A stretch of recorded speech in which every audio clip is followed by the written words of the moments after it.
자, 거기 이제 77페이지를 또 이어서 보겠습니다.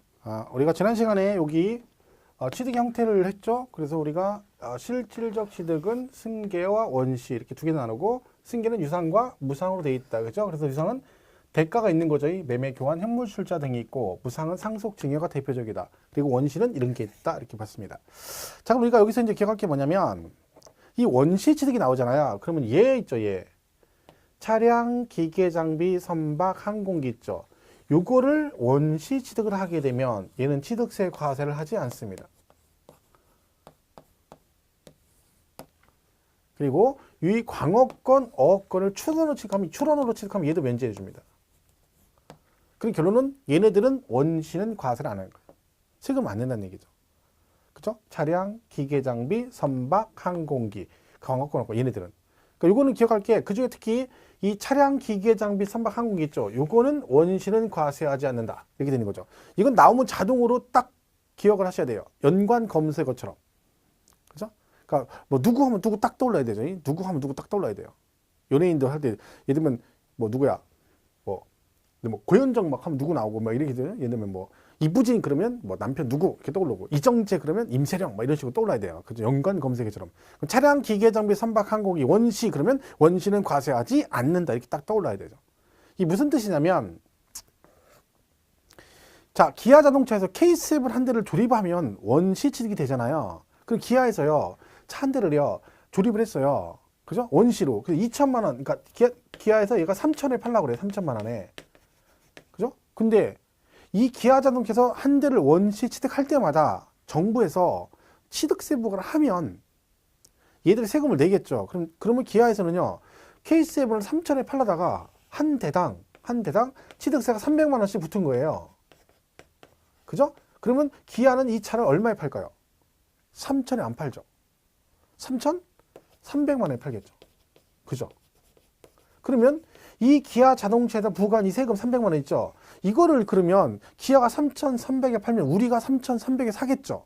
그죠? 그리고 우리는 이 3,300에 대해서 또 뭘 내야 돼? 취득세를 또 내야 돼요. 그럼 결론은 얘한테 세금을 부과해봤자 이 300만 원도 결국 소비자가 내고, 그리고 소비자는 이걸 부과 안 했으면 3천에 대한 취득세를 내면 되는데, 이걸 부과하는 바람에 300만 원도 내가 내고, 그리고 취득세도 3,300에 대해서니까 이중으로 세금을 내게 되는 거죠. 자, 그래서 이게 의미가 없다는 거예요. 이런 식으로 과세해봤자 결국 전가가 돼버리기 때문에 의미가 없다. 그래서 이걸 뭐 한다? 원시는 과세를 안 한다 이 뜻입니다.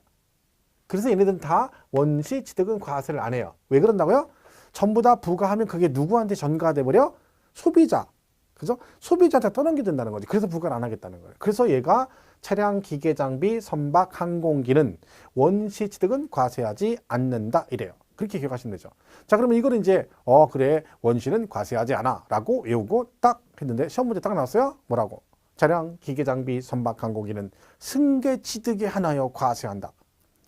승계 취득에 한하여 과세한다. 그랬더니 뭐래요? 뭐 하는 짓이야? 너 땡 틀렸어. 왜? 원시는 과세하지 않는다. 그래야 되는데 승계 취득이 하나요? 과세한다. 그러니까 너는 틀렸다. 이렇게 풀면 안 됩니다. 왜?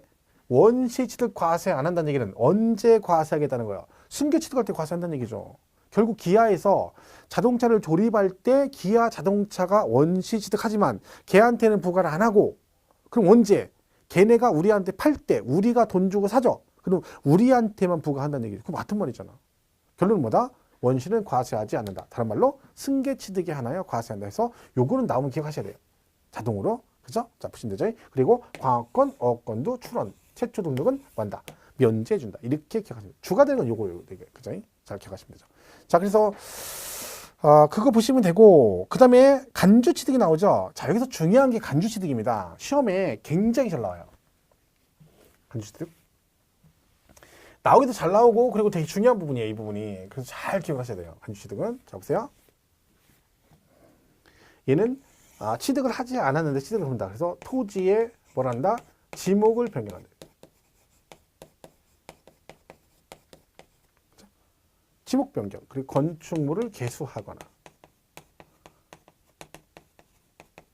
그다음에 차량, 기계, 장비, 선박에 뭘 한다?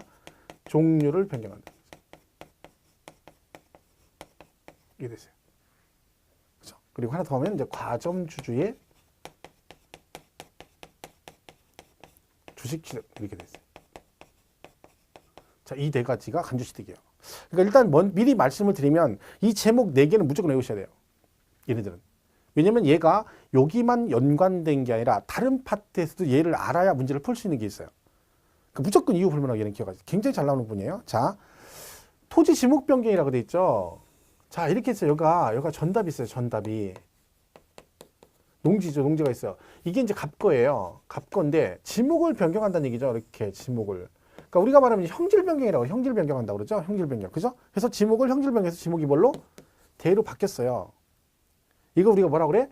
지목 변경이라고 그래요. 지목. 지금 바뀌었죠? 지목이 변경. 그러면 이 전답이 갑거였잖아요. 얘는 누구 거예요? 대는. 이것도 갑거죠? 갑거. 그죠? 왜? 얘가 이걸 팔고 이걸 산 거 아니잖아요. 소유권은 그대로 있는데 지목만 바뀐 거죠. 그러니까 실질적 취득은 아닌 거지. 근데 우리 세법은 네가 이걸 팔고 이걸 산 건 아니지만 이렇게 지목을 변경해 가지고 뭐가 됐어? 뭐가 더 비싸요? 얘가 더 비싸죠. 얘가 일반적으로 그죠? 그래서 뭐가 됐어? 가액이 뭐가 됐다? 증가가 됐다. 그런 얘기지. 그러면 이 증가된 금액만큼을 네가 이거를 실제로 취득은 안 했지만 취득한 거로 뭐 해서 간주해서 취득으로 간주해서 과세를 하겠다. 그런 얘기죠. 그러니까 간주취득인 거죠. 그러니까 간주취득은 실질적으로 소유권 변동은 없는 거예요. 그죠? 왜? 실질적 취득이 아니니까. 근데 뭔가로 인해서 금액이 증가되면 증가된 만큼을 취득으로 봐서 이만큼을 세금을 부과하겠다. 그래서 이게 대표적인 간주취득입니다. 그 다음에 건축물 개수라는 것은 뭐 리모델링이나 대수선 같은 거 하는 거죠. 대수선.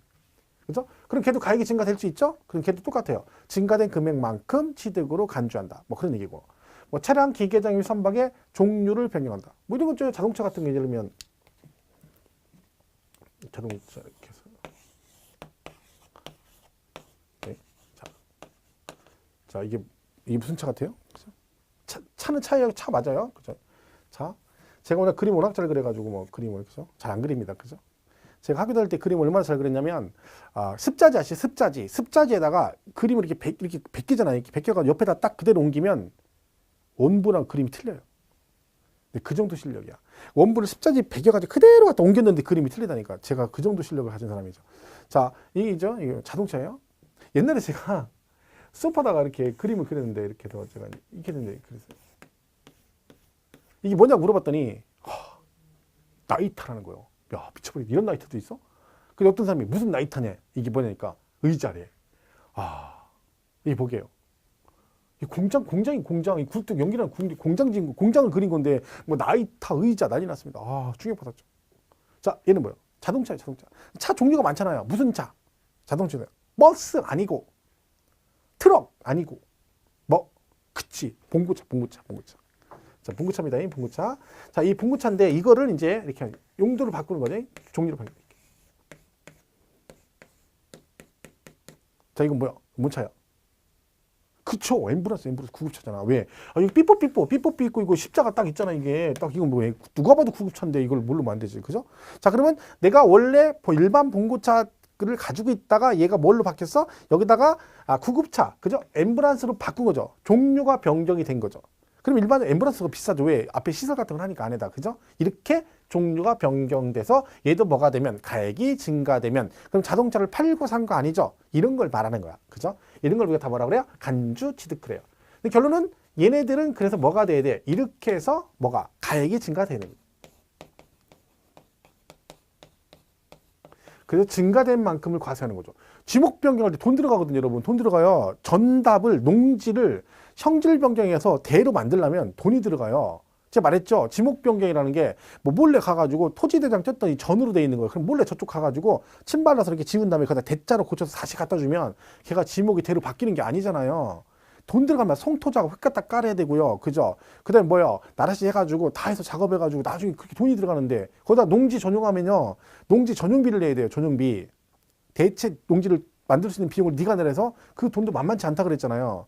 그런 비용을 들여가지고 했는데 나한테 남는 게 없어. 근데 너 세금 내라. 그럼 말이 안 되는 거지. 그래서 반드시 나도 남는 게 있어야 된다. 그래서 가액이 증가가 되라. 그러면 증가된 만큼을 취득한 걸로 간주해서 과세하겠다.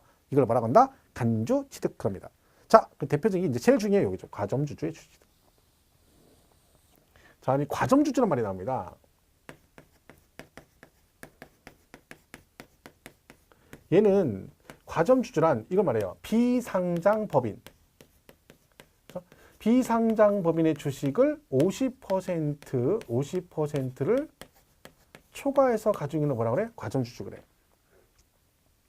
그 상장법인 아니고 비상장법인의 주식을 50% 초과해서 가지고 있는 걸 뭐라 그래요?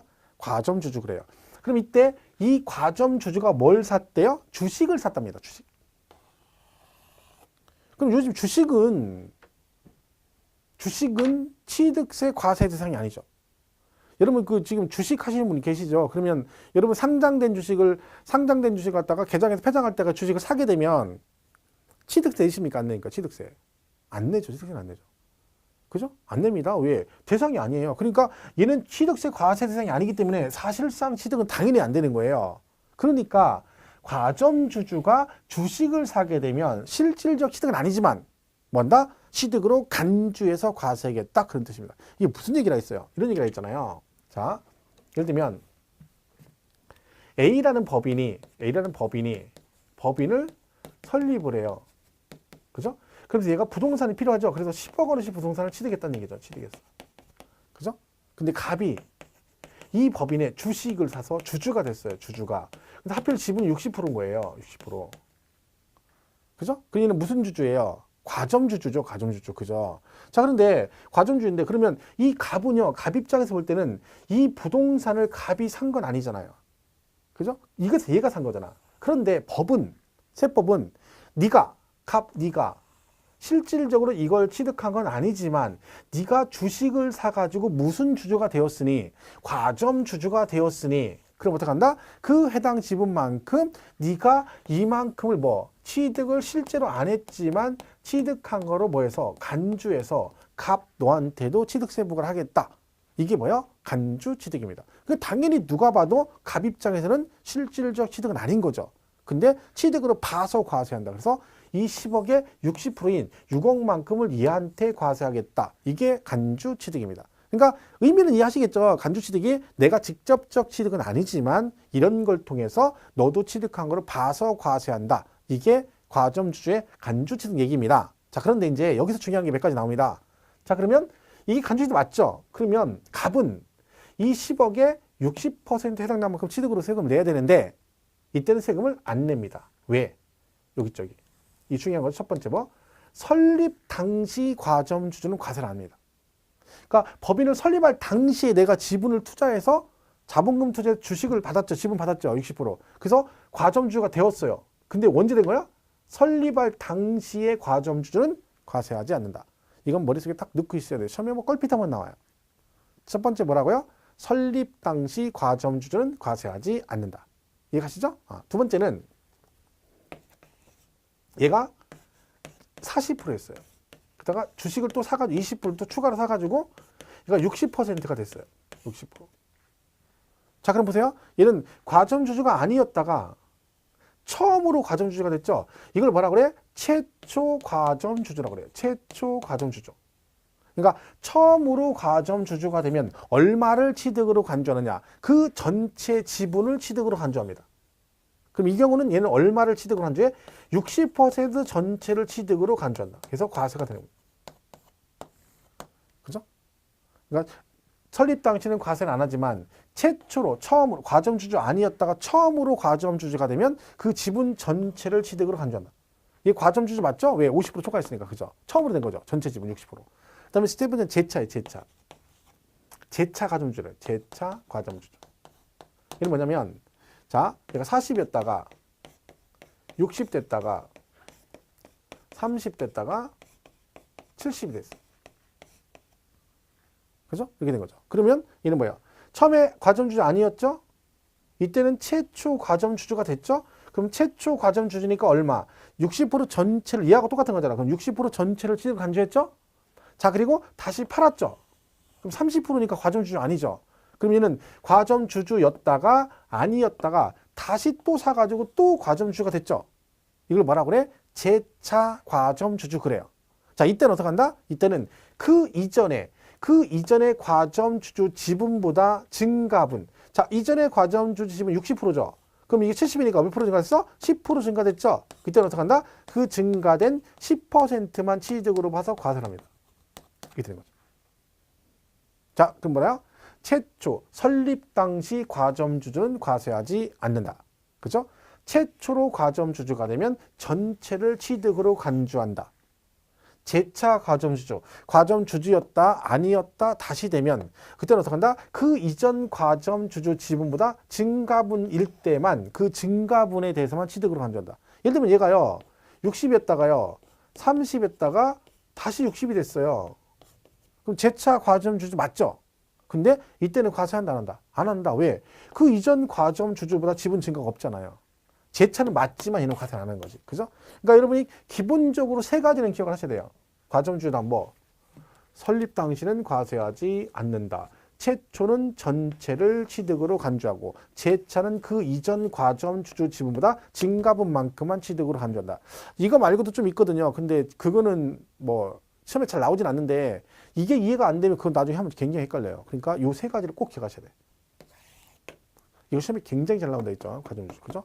비상장법인의 주식을 몇 프로? 50% 초과해서 가지고 과점주주라 한다. 그죠? 근데 설립 당시 과점주주는 과세하지 않고 최초로 과점주주가 되면 전체 지분을 취득으로 간주하고 재차는 이전 지분보다 증가분만큼만 취득으로 간주한다. 그죠? 요거 기억하시면 됩니다. 요걸 뭐라고 한다? 간주 취득한다. 이 종류 4개가 더 중요해요, 여러분. 4개가. 그죠? 왜? 이게 나중에 얘 말고 여기서 중요하고 나중에 또 다른 파트에 가면 예를 들면 뭐 뒤에 가면 뭐 중과산세라든가 뭐 특례세 같은 게 나오거든요. 근데 그게 전부 다 간주취득과 연관이 있어요, 여러분. 그래서 쟤를 모르면 그 문제를 풀 수가 없어요. 그러니까 여러분이 4개를 잘 기억을 하셔야 돼요. 자, 그래서 다시 77페이지 교재를 보시면 그 위에 표 간주취득 나오죠. 토지 지목 변경, 건축물 개수, 차량 기계 장비 선박의 종류 변경, 그리고 과점주주, 비상장법인의 주식 취득에서 몇 프로? 50% 초과했을 때 그걸 뭐라고 한다? 과점주주를 한다. 이렇게 보시면 되겠죠. 그래서 교재는 설명을 해놨어요. 또 그 다음에 77페이지에 승계취득은 유상승계 뭐고 무상승계 설명해놨죠. 그거 읽을 필요 없어요. 왜? 제가 아까 설명했잖아요. 이거 간단하게. 그죠? 근데 그거 듣고 그냥 이해하면 문제 충분히 풀 수 있어요. 괜히 그 막 세부적인 내용까지 법조문 설명해 놓은 건데 그것까지 막 다 일일이 따질 필요 없어요. 그거 안 해도 지금 머리 아프 죽겠는데 그죠? 그것까지 알 거. 괜히 줄쳐가면서 민법 아니에요. 우리 민법 아니라 했잖아. 하여튼 공부는 너무 깊이 해도 좋진 않아요. 그죠? 막 깊이 공부하는 건 저는 원치 않아요. 권하지는 않습니다. 뭐 학문하는 것도 아니고 뭐 학문합니까? 학문? 자격증 시험 보는 거지. 그죠? 그러니까 너무 막 깊이 공부하려고 막 그러면 안 되죠. 그럼 머리 아파요. 그렇게 하지 마시고 그러니까 시험에 나올 수 있는 만큼 하면 되죠. 시험에 나올 수 있는 만큼. 그러면 막 붙어. 웬만하면 붙어요. 웬만하면. 근데 그걸 못하니까 떨어지는 거지. 엊그제 이제 제가 그 강의를 하는데 저 이번에 시험을 보시는 떨어지셨어요. 남자분이신데 나이가 조금 많지는 않으시고 50대 중반 좀 넘으셨는데 재등록은 이제 하시는 거예요. 그죠? 올해 또 들으신다고 지금부터 등록한다고 하는데 그분이 하시는 얘기가 뭐냐면 올해 시험에서 2차는 남는데 1차에서 하나 차이로 떨어졌어요. 하나 차이로. 1차는 하나 차이로 떨어 2차는 붙었어요. 그러니까 결국 떨어진 거죠. 그 하나 차이로 떨어. 그럼 한 문제만 맞췄으면 합격하는 거잖아요. 근데 그분이 하는 얘기가 있어요. 제가 맨날 얘기하거든요. 이 문제 공인중개사 공부가 학문하는 게 아니고 그 난이도 높은 거 있죠. 어려운 문제를 맞추려고 하면 안 돼요. 쉬운 문제 내가 굉장히 많이 봤던 것들이 지문에 나왔을 때 걔를 실수 안 해가지고 맞춰야지 합격하는데 그분이 그 얘기를 하시는 거야. 선생님 말 맞다나 아는 문제 틀리면 안 된다고 하셨는데 그 민법 문제를 푸는데 몇 문제를 자기가 평상시에 엄청 많이 풀어봤던 문제래요. 그리고 그게 계속해서 풀어서 맞았던 문제래요. 근데 시험 볼 때 나왔다는 거 그게 두 문제가 세 문제 똑같이. 근데 그거 틀렸대요 다. 그 얘기 하시는 거야. 교수님 말 맞다나 그 세 문제 내가 봤던 거 그것만 그 중에 하나만 맞췄어도 나는 합격할 건데 그걸 다 틀렸다는 거예요. 자기는 왜 틀렸는지 모르겠대. 그런데 그 얘기 하시는 거야. 아 그게 맞다고. 그때 어려운 게 문제가 아니라 내가 봤던 것들만 잘했어도 고득점 할 필요도 없다는 거야. 없죠. 뭘 고득점에서 뭐 하게요. 그분이 하나만 더 맞추면 딱 60을 합격하는데 그게 되게 중요한 거예요, 여러분. 그러니까 막 공부를 너무 깊이 하는 거는 물론 할 수도 있어요. 근데 저는 뭐 개인적으로 그렇게 하지는 않습니다. 그 전에 말씀드렸죠. 저는 세법 강의를 가끔 그런 얘기 들어요. 제 강의를 들었는데 문제를 다 못 맞춘대요. 못 맞춰요, 다. 왜? 저는 강의를 그렇게 안 하거든요. 그걸 다 맞추려면 책을 1페이지부터 끝까지 막 샅샅이 하면 돼요. 근데 여러분, 그럼 양이 너무 많아지고 그 바람에 양이 많아지는 바람에 제대로 하는 부분이 없기 때문에 오히려 점수가 더 안 나올 수도 있어요. 그래서 저는 그런 거 권하진 않아요. 기본 10개만 맞으면 되거든요. 그죠? 그리고 어렵다는 거는요, 왜 어려운 거예요? 공부를 해도 못 맞춘다는 거예요, 그거는. 그러니까 그렇게 갈 필요 없는 거죠. 굳이. 왜 그렇게 하냐는 거예요. 내가 일반적으로 우리가 하는 문제들이 맨날 푸는 문제, 그런 것들만 실수 안 하면 돼요. 똑같은 거 계속 틀린다고 말했잖아요. 틀린 거 또 틀리고 또 틀리고 그런다니까. 그걸 조심하면 되는 거야. 그러니까 너무 막 난이도 높은 거에 막 매여가지고 목숨 걸고 있으면 안 돼요. 그러면 거기다 매여가지고 다른 공부를 못 하게 되잖아요. 그러면 안 됩니다. 그죠? 그러니까 계획을 잘 짜셔야 돼요. 이건 전략이 필요한 거야. 공부 열심히 한다고 붙는 게 아니라니까요. 그죠? 잘 명심하시고. 자, 그래서 거기 있는 쓸데없는 것도 읽을 거 없어요. 그죠? 하시면 되고. 그러니까 78페이지, 79페이지 다 그런 얘기죠. 근데 79페이지 가면 79페이지 있죠? 거기 보시면 맨 밑에 4번에 과점주주의 주식 취득이라고 나왔죠. 과점주주. 그죠? 그럼 보겠습니다. 찾았습니까? 79페이지 4번. 양가로 4번. 법인의 주식 또는 지분을 취득함으로써 지방세 기본법에 따른 과점주주가 되었을 때는 그랬죠. 근데 가로 안에 뭐라고 돼 있어요? 비상장 법인의 발행 주식 총수 또는 출자 총액의 100분의 50을 초과하여 취득. 그러니까 과점주주가 되려면 그 전체 법인 총 발행 주식의 50%를 초과하면 과점주주가 되는 거죠. 자, 그러면 내가 지분 딱 50%예요. 50%. 그럼 나는 과점주주일까요? 아닐까요? 딱 50%. 기다 아니다? 아니다. 아니다.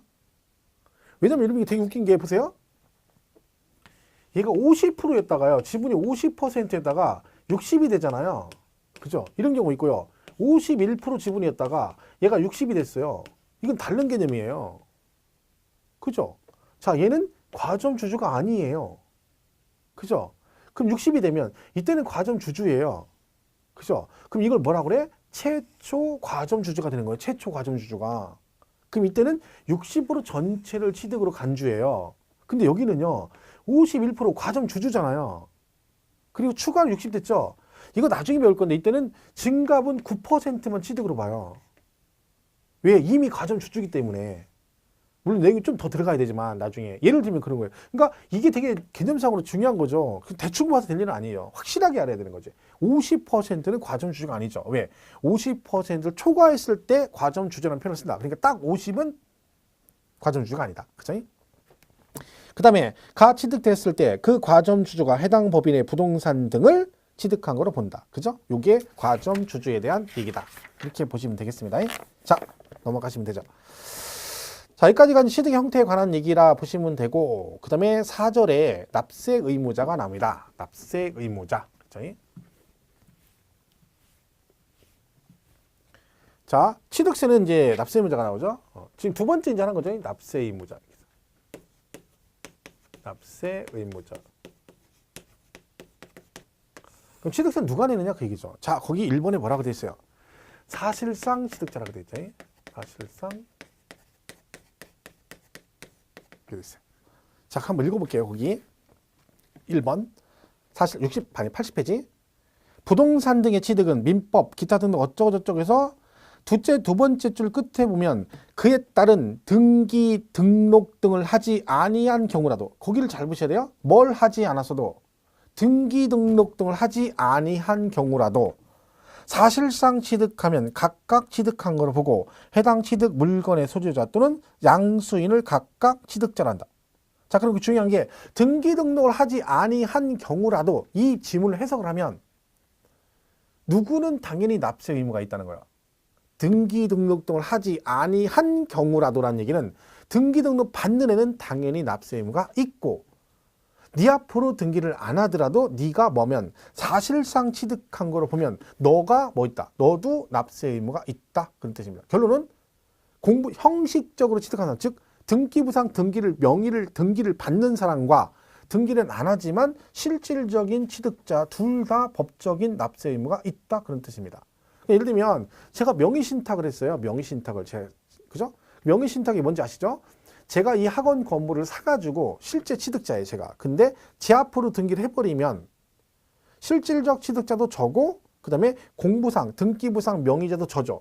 그럼 둘이 일치하니까 상관이 없는데 제가 만약에 이걸 사가지고 제 친구 앞으로 등기를 하게 되면 명의신탁을 하게 되는 거죠. 그러면 제 친구가 앞으로 등기하고 저는 실질적 취득자인데 등기를 안 하잖아요. 그러면 제 친구는 실질적 취득자는 아니죠. 근데 등기를 받잖아요. 그럼 세금, 제 친구는 세금 낼까 안 낼까? 취득세. 내야죠. 내야 되잖아. 그죠? 왜? 걔 앞으로 등기하니까 세금을 내야 되잖아. 근데 저는 내 앞으로 등기를 안 하잖아. 근데 법적으로 저도 납세 의무가 있다는 거야. 왜? 내 앞으로 뭘 안 하더라도 등기 등록하지 않더라도 네가 누구니까 사실상 취득자니까 너도 납세 의무가 있다. 그런 뜻입니다. 그럼 이 말은 그럼 명의신탁 내가 친구 앞으로 명의신탁 하면 제 친구도 취득세 내고 저도 바로 같이 취득세 내요. 그런 건 아니죠. 왜? 아, 명의신탁 몰래 하는 거잖아. 몰래. 몰래 하니까 모르죠. 그게 명의신탁 실명제 위반하는 거잖아. 설마 제가 가가지고 제 친구 앞으로 명의신탁 하면서 해당 시군구에 가가지고 사실은 이게 내가 산 건데 내가 사정이 생겨서 급해가지고 내 친구 앞으로 잠깐만 등기하는 거니까 그렇게 알고 있으라고 이렇게 얘기합니까? 아니잖아. 그러니까 세금은 둘 다 내진 않겠죠. 근데 이건 법조문이죠. 법조문.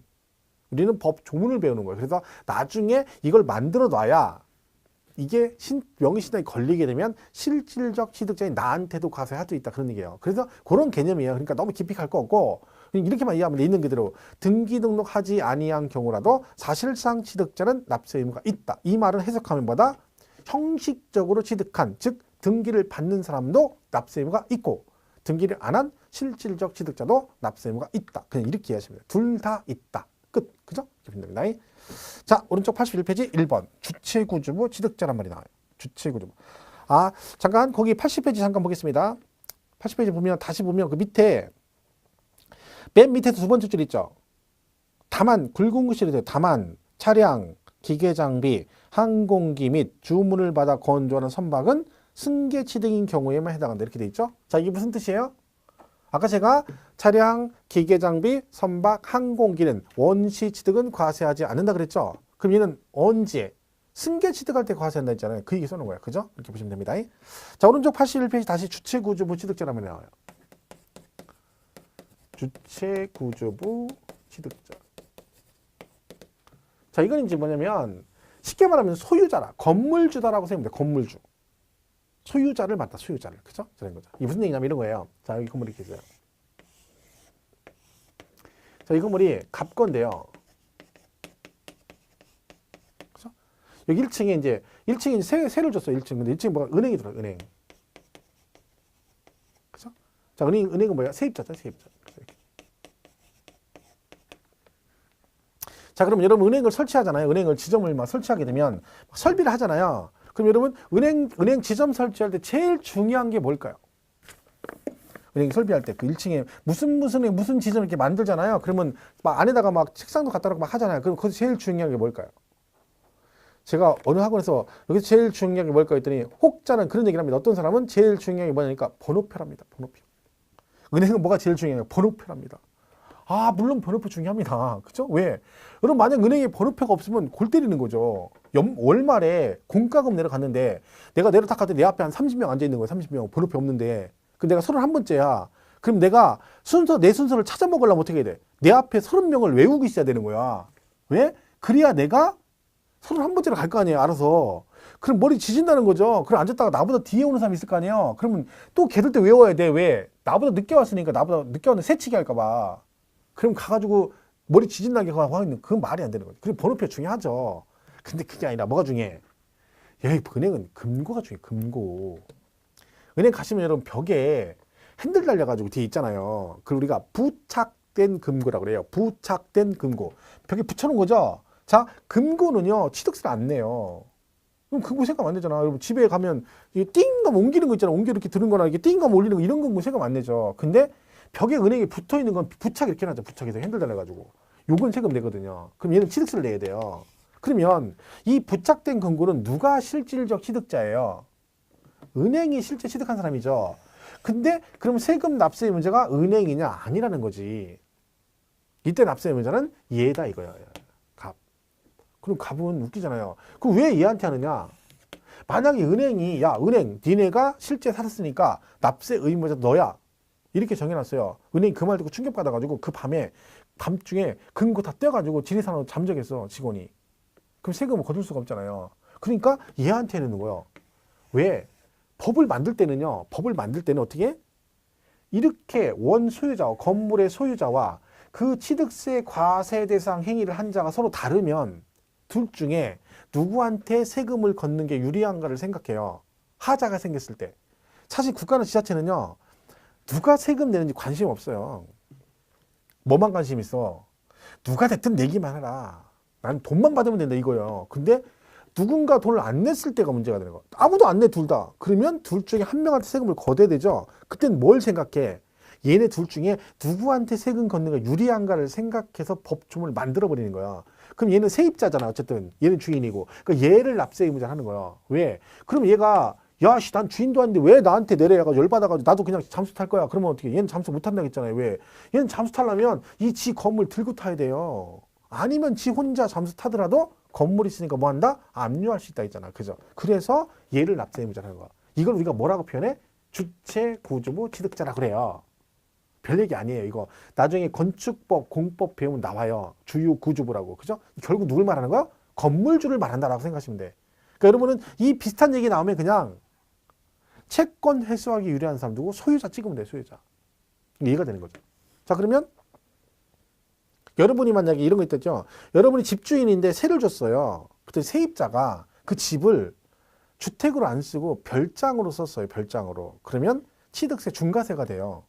별장으로 쓰면 내가 안 쓰고 누가 썼어? 세입자가 썼어요. 중과세 하죠. 자, 이때 취득세 중과세는 세입자한테 할까요? 아니면 집주인한테 할까요? 집주인. 왜? 얘가 소유자잖아. 사용은 세입자가 했죠. 그냥 세입자잖아요. 인데 누구 소유자고. 그럼 누구한테? 서로 사람 누구한테? 소유자. 똑같은 개념이에요, 소유자. 그죠? 그렇게 이해하시면 돼요. 그래서 근데 제가 설명은 이렇게 했는데 말했죠. 시험 문제는 간단해요. 이건 절대 안 틀려. 왜? 자, 81페이지 1번. 주체구조부 취득자라고 되어 있죠. 자, 건축물 중 조작설비 그 밖의 부대설비에 속하는 부분으로서 그 주체구조부와 하나가 되어. 자, 지문을 읽다가 그 지문에 얘가 나왔어. 주체구조부 취득 이런 말이 나왔다. 그러면 무조건 이거 나오잖아요. 그럼 다른 거 읽을 거 없어. 효용가치를 이루든지 말든지 지들이 알아서 하는 거고. 여러분 뭐만 보면 돼. 얘가 마지막에 얘가 취득한 거를 본다. 즉 얘가 납세 의무가 있다. 그러면 맞았다. 고르면 되고 아니다. 그러면 틀렸다. 이렇게 하면 돼요. 그냥 무조건. 자, 그럼 보세요. 어디 말하겠냐? 그 하나가 되어 건축물로서 효용가치를 이루고 있는 것에 대해서는 주체구조부 취득자 외의자가 가산한 경우에도 주체구조부 취득자가 함께 취득한 거로 본다. 그럼 누가 기라는 거야? 주체구조부 취득자가 취득한 거로 본다. 네가 내라 그런 얘기죠. 그럼 이것만 딱 기억하면 돼요. 그 시험에 뭐라고 나와? 그대로 나와. 그대로 토시한테 안 틀리고. 그리고 뭐라고? 얘 나왔어. 그리고 마지막에 뭐라고 나와? 가설한 자가 그 시설을 시설한 자, 가설한 자가 납세 의무자다. 이렇게 하면 땡 틀렸다 그러면 돼요. 왜? 이거 나왔잖아. 그럼 뭐라고 해놔야 돼? 끝에 주체구조부 취득자가 처음부터 이것도 같이 얘가 취득한 거를 봐서 얘한테 취득세를 부과하겠다 그 뜻입니다. 그래서 이건 절대 틀 일이 없어요. 틀리면 이상한 거지. 왜? 아니 조작설비가 주체구조부 나오고 그러면 그 단어 나왔으니까 마지막에 주체구조부 취득자가 나왔으니까 걔가 취득한 거를 본다. 그래야 맞다는데 다른 거나 무조건 틀렸다는 거죠. 그것만 딱 기억하면 돼. 그 단어만. 그럼 절대 안 틀려요. 실제 시험에도 여러 번 나왔어요. 거의. 그죠? 자, 2번은 상속인 있죠. 상속. 자, 상속 받으면 자, 우리 그거 있었죠? 전 시간 전에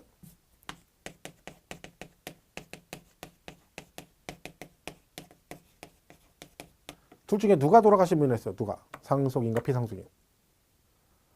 이분 했죠. 피 흘리고 돌아가신 분. 그죠? 이분 돌아가신 거야? 그죠? 그럼 세금 누가 내? 당연히 상속인이 내죠. 아, 피상속인 피 흘리고 돌아가셨다니까 세금 낼 수가 없지. 왜? 이 마음은 원인데 몸이 말을 안 들으시잖아. 이미 갇혔으니까. 그죠? 누가 내도 상속인이. 이거 틀리면 이상한 거죠. 2번 상속인, 상속. 상속으로 인하여 취득한 경우는 상속인 각자가 상속받는 취득 물건을 원한다. 취득한 거로 본다. 그랬죠. 그죠? 취득한 거로 본다. 이거 상속은 누가 받아? 상속인이 낸다. 간단한 얘기잖아요. 뭐 이거 틀리면 이상한 거죠. 3번 주택조합의 조합원. 자, 주택조합의 조합원. 자, 이것도 마찬가지입니다. 이것도 사실은 똑같아요. 얘도 지문에 답이 나와 있어요. 자, 거기 뭐라고 있는지 보세요. 주택법에 따른 주택조합과 정비법에 따른 재건축조합이 그 조합이 그다음 뭘 취득한 거예요. 근데 그 뒤에 뭐라고 돼 있어요. 해당 누구 용으로 조합원 용으로 누구 거래. 대놓고 얘기하잖아. 조합이 부동산을 취득을 했는데 그게 누구 거래? 조합원 용으로 취득했대. 그럼 누구 거란 거예요? 조합원 거란 거죠? 그럼 세금 누가 내야 돼? 조합원이 내야지. 그 나왔잖아요. 조합원용으로 취득한 조합주택용 부동산은 그 조합원이 취득한 거로 본다. 이것도 틀리면 웃긴 거죠. 왜? 지문에 앞에 대놓고 그 조합이 조합원용으로 취득했다잖아. 그럼 조합원이 내죠. 이렇게 되는데 시험에 뭐라고 나와요? 조합원용으로 취득한 경우는 조합이 납세 의무자. 땡 틀린 거죠. 그죠? 자, 그러면 만약 지문에 조합원용 외의 부동산 조합원용 외의 부동산 그러면 누가 내야 돼? 그건 조합원 게 아니라는 거죠? 걔는 누가 내? 그건 조합이 내겠죠. 그죠? 이렇게 보시면 돼요. 그래서 거기 지금은 주체구조부 취득자도 그 단어 나오면 걔가 납세 의무가 있다 이렇게 고르면 되고 상속인은 당연히 상속받으면 당연히 피상속인 돌아가셨으니까 안 되고 상속인이 내는 거고 3번도 주택조합의 조합원용 그러면 조합원 거니까 조합원 그러시면 되고 뭐 이거 뻔히 이거 뭐 구단도 아니고 그죠? 4번 시설대업자 여신점 이건 뭐냐면 제가 중장비 대여업을 하려고 그래요. 포크레인을 갖다가 그러면 포크레인 이제 대여를 하려는데 포크레인이 비싸잖아요. 그죠? 근데 이걸 갖다가 한 10대 샀는데 10대 사가지고 깨끗이 닦아가지고 이제 딱 진열 넣고 임대하려니까 아무도 임대 안 해가. 사놨는데. 그 문제가 되죠. 그러니까 어떻게? 제가 이제 그렇죠. 자, 내가 중장비 임대업 할 건데 혹시 내가 하면 임대 받을 사람 손 들어봐. 그랬더니 10명이 손 들었어. 어디에 임대할 거지? 알았어. 그래서 제가 중장비를 사가지고 그게 뭐야? 임대를 하면 10대 임대를 하는 거죠. 자, 그러면 이때 임대할 때 명의가 대여업자인 제 명의로 해가지고 대여를 하는 경우도 있고 아니면 그 대여 받는 사람 앞으로 명의를 해가지고 대여하는 경우도 있다는 거죠. 근데 중요한 건 그 명의가 누구 앞으로 돼 있든지 상관없이 실질적으로 그 중장비를 취득한 사람은 누구예요? 대여업자인 저예요? 대여 받는 사람이에요? 당연히 제가 취득한 거죠. 그럼 세금은 누가 내야 돼? 시설 대여업자. 뭐와 관계없이 명의와 관계없이 그 얘기입니다. 그래서 그거 보시면 4번 시설 대여업자라고 돼 있죠? 자, 여신전문금융업법에 따른 시설 대여업자가 건설기계나 차량의 시설 대여를 하는 경우로서 대여시설 이용자의 명의로 등록하는 경우라도 명의와 관계없이 실질적 취득자는 누구니까? 대여업자니까 누가? 시설 대여업자가 취득한 걸로 본다. 그죠? 되는 거죠? 넘어가면 5번은 그거 없습니다. 운수업자 쪽 이건 신경 쓸 거 없고 지입차인데 이거 신경 쓸 거 없고요. 6번의 변경 시점의 소유자도 마찬가지예요. 그 뭐 우리 아까 선박 차량 기계 장비 종류 변경하고 뭐 토지 지목 변경한다 했죠. 그리고 지목 변경 등을 하면 세금은 누가 내느냐? 그 변경 시점의 실제 소유자가 됩니다. 변경 시점의 소유자다. 뭐 그런 얘기고요. 7번에 수입하는 자는 그 외에 외국에서 이제 수입을 하잖아요. 근데 그 차량은 이제 벤츠 같은 거 이제 수입을 해요. 만약에 벤츠를 10대를 수입해 와요. 그럼 수입하는 자가 세금을 안 낸다는 거죠. 왜냐면 한성자동차가 뭐 벤츠 수입 회사인데 걔가 벤츠 10대를 수입해 왔어요. 한성자동차가. 그럼 수입하는 자가 한성자동차죠. 근데 걔네들한테 취득세 부과를 하면 한성자동차에서 세금을 내고 나서 그 벤츠 팔 때 어떻게 해요? 그 세금 낸 걸 차값에 포함시켜 또 팔겠죠. 그러면 그때 된 세금이 또 누구한테 전가가 돼?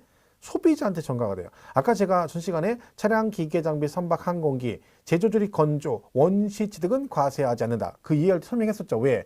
거기다 세금 부과하면 그 세금을 포함해서 팔아버리기 때문에 소비자한테 전가된다고 했잖아요. 똑같은 개념이에요. 그래서 거기 뭐라고 돼 있어요? 수입하는 자. 외국인 소유의 취득세 과세 대상 물건을 뭐하거나 본인이 직접 사용하거나 대여시설 이용자에게 대여하기 위해서 임차하여 수입하는 경우는 누구? 수입하는 자가 취득한 거로 본다. 그러니까 외국인 건데 수입권은 내가 직접 사용하거나 아니면 우리나라 수입해서 대여할 목적으로 수입하는 자가 그렇게 수입을 해오면 그때 누가 수입하는 자는 수입하는 자가 취득한 거로 본다. 당연하죠. 왜? 본인이 본인의 그러니까 본인이 자 보세요. 수입 잘 보세요. 이거 지금 설명을 잘해야 돼요. 직접 사용할 대여시설 이용자에게 대여하게 된 임차에서 얘가 내요. 수입하는 자가. 근데 제가 설명 좀 잠깐 착각했네요. 근데 판매 목적으로 수입하면 납세 의무가 없어요. 벤츠 있죠. 아까 벤츠 한성자동차가 수입한다겠죠. 근데 걔네들은 판매 목적으로 수입하는 거잖아요. 그죠? 그러면 걔한테 세금 부과하면 어떻게 돼? 그게 소비자 정가가 돼버리잖아. 그때는 수입하는 자는 납세 의무가 없어요. 근데 본인이 직접 사용하려고 수입하거나 대여 목적으로 수입하게 되면 그때 누가 낸다? 수입하는 자. 그죠? 이거 지금 잠깐 정신 나갔네요. 그죠? 설명 이상하겠네요. 다시 설명하면 수입하는 자는 납세 의무가 있어. 그죠? 언제? 본인이 직접 사용하거나 대여 목적으로 수입하면 수입하는 자가 본인의 이익을 위해 수입하니까 네가 세금을 내. 근데 여긴 없지만 판매를 목적으로 수입하게 되면 수입하는 자는 납세 의무가 없어요. 언제? 한성자동차가 벤츠를 수입하는데 걔네가 직접 사용하는 게 아니라 팔아먹으려고 수입하는 거죠. 그런 경우는 수입하는 자는 납세 의무가 없다. 왜요? 거기다 세금 부과하면 뭐 한다고요? 세금을 차값에 포함시켜 팔아버리기 때문에 소비자한테 전가가 되기 때문에 그렇다. 그죠? 이렇게 이해하시면 되겠어요. 근데 수입하는 데 설명 자주 나오는 내용은 아닙니다. 자, 그렇고 그 다음에 8번은 뭐라고 돼 있어요? 배우자 등으로부터 취득이라고 돼 있죠. 배우자 등으로부터.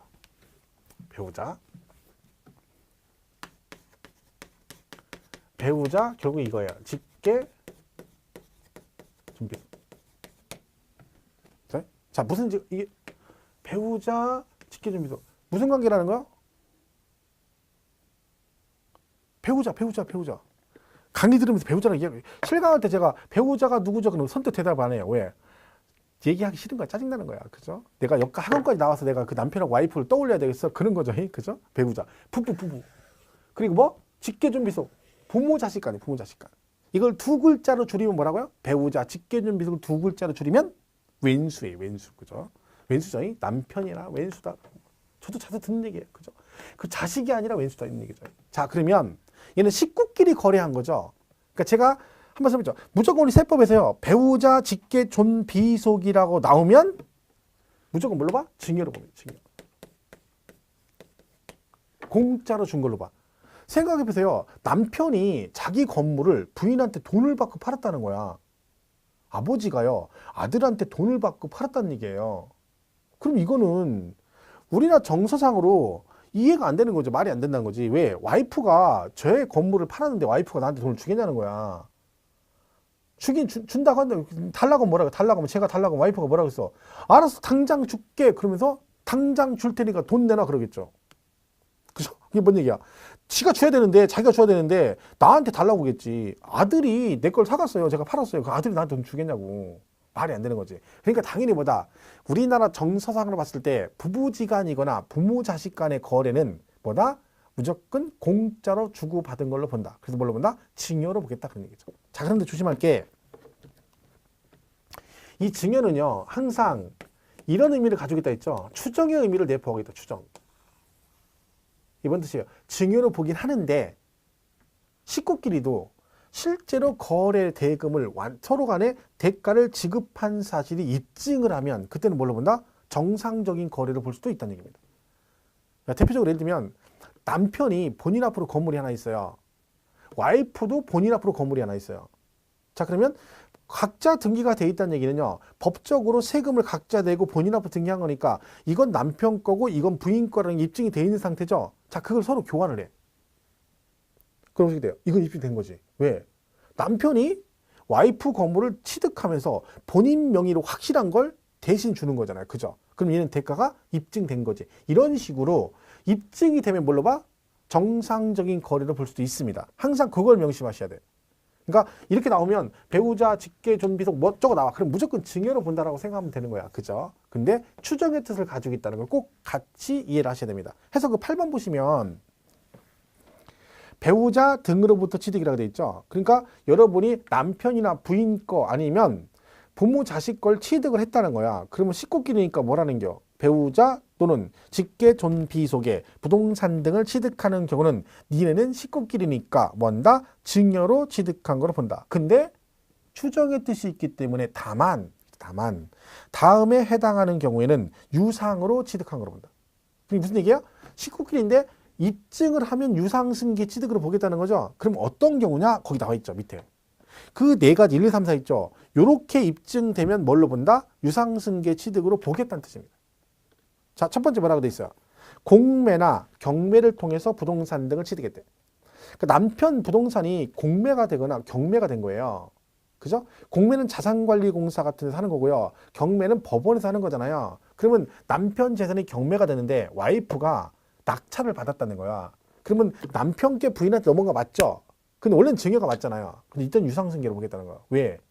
경매나 공매는 부인한테 직접 다이렉트 넘어가는 게 아니잖아요. 나 말고도 불특정 다수가 그 공매나 경매에 참여해서 나보다 낙찰 금액을 높게 쓰면 걔네가 가져갈 수 있는 거잖아요. 그러니까 공정한 경쟁을 통해서 누가 봐도 대가를 지급하고 취득한 거라는 거지. 그러니까 뭘로 본다? 얘는 유상승계 취득으로 보겠다. 그 얘기고. 2번 파산 선고로 인하여 처분되는 부동산 등을 취득한 경우. 그러니까 파산 선고가 돼서 처분된다는 얘기는 남편이 사업을 망해가지고요. 파산 선고를 받았어요. 그러면 법원에서 파산 재단에 속해가지고 그 청산 재단에서 그 남은 부동산을 처분하게 돼요. 그죠? 그때 그거를 배우자가 취득했다 그런 얘기죠. 그거는 남편 걸 직접 산 게 아니라 그 청산 재단이 파는 걸 돈을 주고 산 거잖아요. 중간에 껴있는 거죠. 그러니까 이건 뭐다? 유상승계 취득을 하고 있다. 얘들은 그러니까 중간에 다이렉트 넘어가는 게 아니잖아요. 뭔가 객관적으로 입증되는 기관 등이 중간에 개입해가지고 걔한테 사는 거라는 거지. 그러니까 소유권은 그렇게 넘어오지만 실질적인 대가를 주고 걔네한테 돈을 주고 사는 거기 때문에 유상승계 취득을 보겠다. 3번 권리의 이전이나 행사에 등기 또는 등록이 필요한 부동산 등을 서로 뭐 했대? 교환했대. 교환. 아까 제가 설명했죠. 남편 명의로 등기대가 있고 부인 명의로 등기돼 있는 게 있다. 그럼 등기가 돼 있다는 얘기는 결국 법적으로 각자 얘건 와이프 거 이건 남편 거 입증된 거잖아요. 그걸 서로 바꾸면 뭐다? 대가가 입증된 걸 보겠다. 그리고 4번 대가를 지급한 사실이 다음 어느 하나에서 입증되는 경우. 그죠? 쭉 있죠? 뭐. 그러니까 대가를 지급한 사실이 입증됐대. 뭐. 그러니까 거기 기영 가나다라 있죠. 그것까지 다 읽을 필요 없어요. 사실은요. 그죠? 그냥 1, 2, 3, 4 이렇게 보시면 돼요. 1, 2, 3, 4. 자, 정리하면 뭐다? 배우자 직계준비소은 일단 이거는 여기 말고 양도세도 나와요. 이게. 그러니까 일단 나오면 다 뭐라고 생각하시라고? 증여했다라고 생각하시라고 꼭. 근데 추정의 뜻이 있기 때문에 입증이 되면 식구끼리 입증되면 정상적인 거래를 볼 수 있다는 개념을 꼭 기억을 하시라는 거지. 그래서 그 8번 지문이 그렇게 돼 있는 겁니다. 그죠? 이렇게 보시면 되겠죠? 자, 납세의 문제는 사실 오른쪽에 이제 83페이지에 뭐 부담부 증여부터 쭉 있죠. 근데 이 부분은 설명을 좀 해야 됩니다. 그죠? 그 나머지 부분도 그렇기 때문에 이번 강의 여기까지 정리하고 다음 시간에 그 9번 있죠. 부담부 증여에 의한 경우 있죠. 여기부터 다음 시간에 정리를 하도록 하겠습니다. 그래서 오늘 강의 여기까지 하겠습니다. 그래서 오늘 강의를 마치도록 하겠습니다. 감사합니다.